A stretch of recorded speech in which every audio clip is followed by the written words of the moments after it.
महर्षि वाल्मीकि जी के बारे में तो हम सब जानते ही हैं, जिन्होंने रामायण महाकाव्य की रचना करी और भगवान श्री राम के सुंदर चरित्रों का वर्णन करा। परंतु एक और वाल्मीकि जी हुए हैं जिनके बारे में बहुत कम लोग जानते हैं और शायद ही हमने उनके चरित्र का वर्णन सुना हो।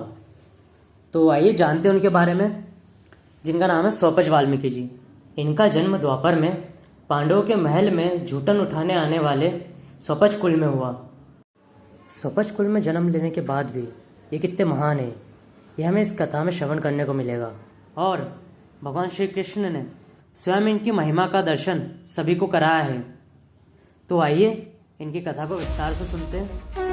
नमस्कार दोस्तों, जय श्री महाकाल और स्वागत है आपका हमारे चैनल भगवत कथा मंथन में। एक बार की बात है, धर्मपुत्र राजा युधिष्ठिर ने एक बड़ा भारी यज्ञ किया। उसमें इतने ऋषि महर्षि पधारे कि संपूर्ण यज्ञस्थल भर गया।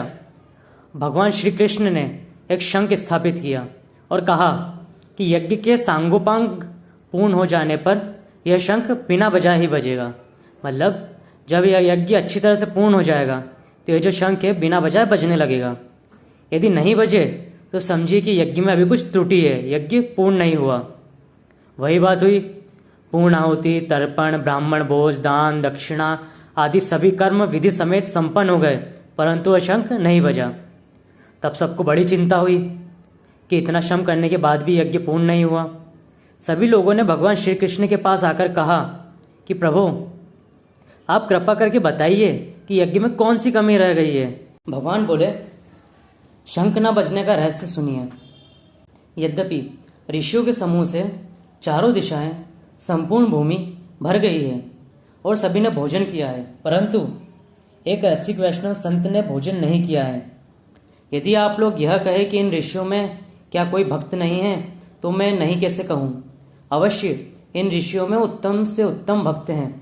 फिर भी मेरे हृदय की एक गुप्त बात यह है कि मैं सर्वश्रेष्ठ रसिक वैष्णव भक्त उसे मानता हूँ जिसे अपनी जाति, विद्या, ज्ञान आदि का अहंकार बिल्कुल न हो और जो अपने को दासों का दास मानता हो।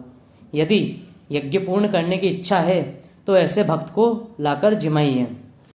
अब सब सुनकर हैरान थे कि ऐसा भक्त कहाँ से लाए। तो भगवान की यह बात सुनकर युधिष्ठिर ने कहा, प्रभु सत्य है, पर ऐसा भगवत भक्त हमारे नगर के आसपास कहीं भी दिखाई नहीं देता जिसमें अहंकार की गंध ना हो, और ऐसा भक्त तो दूसरे लोक में भी शायद ही मिले। अब भगवान ने कहा, नहीं, तुम्हारे नगर में ही रहता है। दिन रात सुबह शाम तुम्हारे यहाँ आता जाता भी है, पर उसे कोई जानता नहीं है और वह स्वयं अपने आप को प्रकट भी नहीं करता है। यह सुनकर सभी आश्चर्य से चौंक उठे और बोले, प्रभु कृपा शीघ्र ही बताइए उनका नाम क्या है और वो कहाँ रहते हैं, किस स्थान पर रहते हैं, जहाँ जाकर हम उनका दर्शन करके अपने आप को सौभाग्यशाली बनाएं। भगवान ने कहा, स्वपच भक्त वाल्मीकि के घर को चले जाओ, वे सर्व विकार रहित सच्चे साधु है। अर्जुन और भीमसेन भक्त वाल्मीकि जी के यहाँ निमंत्रण देने जाने को तैयार होते हैं। तब भगवान ने उन्हें सतर्क करते हुए अपने हृदय की बात खोलकर कही, जाते तो हो पर सावधान रहना। भक्तों की भक्ति का भाव अत्यंत दुर्लभ और गंभीर है। उनको देखकर मन में किसी प्रकार का विकार न लाना, अन्यथा तुम्हारी भक्ति में दोष आ जाएगा।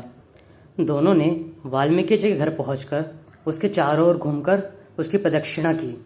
आनंद से झूमते हुए पृथ्वी पर पड़कर साष्टांग दंडवत प्रणाम किया। भीतर जाकर देखा तो उनका उपासना गृह बड़ा ही सुंदर था। वाल्मीकि ने जब दोनों राजाओं को आया देखा तो उन्होंने सब काम छोड़ दिया। लज्जा एवं संकोच वश कांपने लगे। उनका मन विहल हो गया। अर्जुन और भीमसेन ने सविनय निवेदन किया, भक्तवर कल आप हमारे घर पधारिए और वहां अपनी जूठन गिराकर हमारे पाप ग्रह को दूर कीजिए, हम सबको परम भाग्यशाली बनाइए। दोनों को निमंत्रण देते तथा अपनी बड़ाई करते हुए सुनकर वाल्मीकि जी कहने लगे, अजी हम तो सदा से आपकी जूठन उठाते आए हैं और आपके द्वार पर झाड़ू लगाते हैं। मेरा निमंत्रण कैसा? पहले आप लोग भोजन कीजिएगा, फिर पीछे से हमें अपनी जूठन दीजिएगा। अर्जुन और भीमसेन ने कहा, आप यह क्या कह रहे हैं? पहले आप भोजन कीजिएगा, फिर पीछे से हमें कराइएगा। बिना आपको खिलाए हम लोग नहीं खाएंगे। और दूसरी बात भूल कर भी मन में न लाइए वाल्मीकि जी ने कहा, बहुत अच्छी बात है, यदि आपके मन में ऐसा है तो ऐसा ही होगा। अर्जुन और भीमसेन ने लौटकर राजा युधिष्ठिर से वाल्मीकि जी की सब बातें कही। यह बात सुनकर युधिष्ठिर को स्वपच भक्त के प्रति बड़ा प्रेम हुआ। भगवान श्री कृष्ण ने द्रौपदी को अच्छी प्रकार से सिखाया कि तुम सभी प्रकार के सटरस व्यंजनों को अच्छी प्रकार से बनाओ। तुम्हारे हाथों की सफलता आज इसी में है कि भक्ति के लिए सुंदर रसोई तैयार करो। रसोई तैयार हो चुकने पर राजा युधिष्ठिर जाकर वाल्मीकि जी को लिवा लाए। वाल्मीकि जी अंदर आने में संकोच कर रहे थे। उन्होंने कहा कि यह हमें बाहर ही बिठाकर भोजन करा दो। श्री कृष्ण भगवान ने कहा, हे युधिष्ठिर, ये तो तुम्हारे भाई हैं, इन्हें सादर गोद में उठाकर स्वयं ले आओ। इस प्रकार उन्हें पाकशाला में लाकर बैठाया गया और उनके सामने सभी प्रकार के व्यंजन परोसे गए। यज्ञ पूर्ण होने के लिए जिन भक्त को भोजन कराना था वो भक्त मिल गए। उन्हें निमंत्रण भेज दिया गया, वो भक्त आ गए और भोजन करने के लिए बैठ भी गए। मतलब अब तो यज्ञ पूर्ण होगा और शंख भी बजने लगेगा। तो देखते हैं अब आगे क्या होता है। रसमय प्रसाद का कौर लेते ही शंख बज उठा, परंतु थोड़ी देर बजकर फिर बंद हो गया। तब भगवान ने शंख को एक छड़ी लगाई। भगवान ने शंख से पूछा, तुम कण कण के भोजन करने पर ठीक से क्यों नहीं बज रहे हो? शंख घबराकर बोला, अब द्रौपदी के पास जाकर उनसे पूछिए। आप मन से यह मान लीजिए कि मेरा इसमें कोई भी दोष नहीं है। अब भगवान द्रौपदी के पास गए पूछने। जब द्रौपदी से पूछा गया तो द्रौपदी ने कहा कि शंख का कथन सही है। भक्त जी खट्टे मीठे आदि सभी रसों के व्यंजनों को एक में ही मिलाकर खा रहे हैं। इससे मेरी रसोई करने की चतुरता धूल में मिल गई। अपनी पाक विद्या का निरादर देखकर मेरे मन में यह भाव आया कि आखिर ये है तो स्वपच जाति का ही, ये भला व्यंजनों का स्वाद लेना क्या जाने।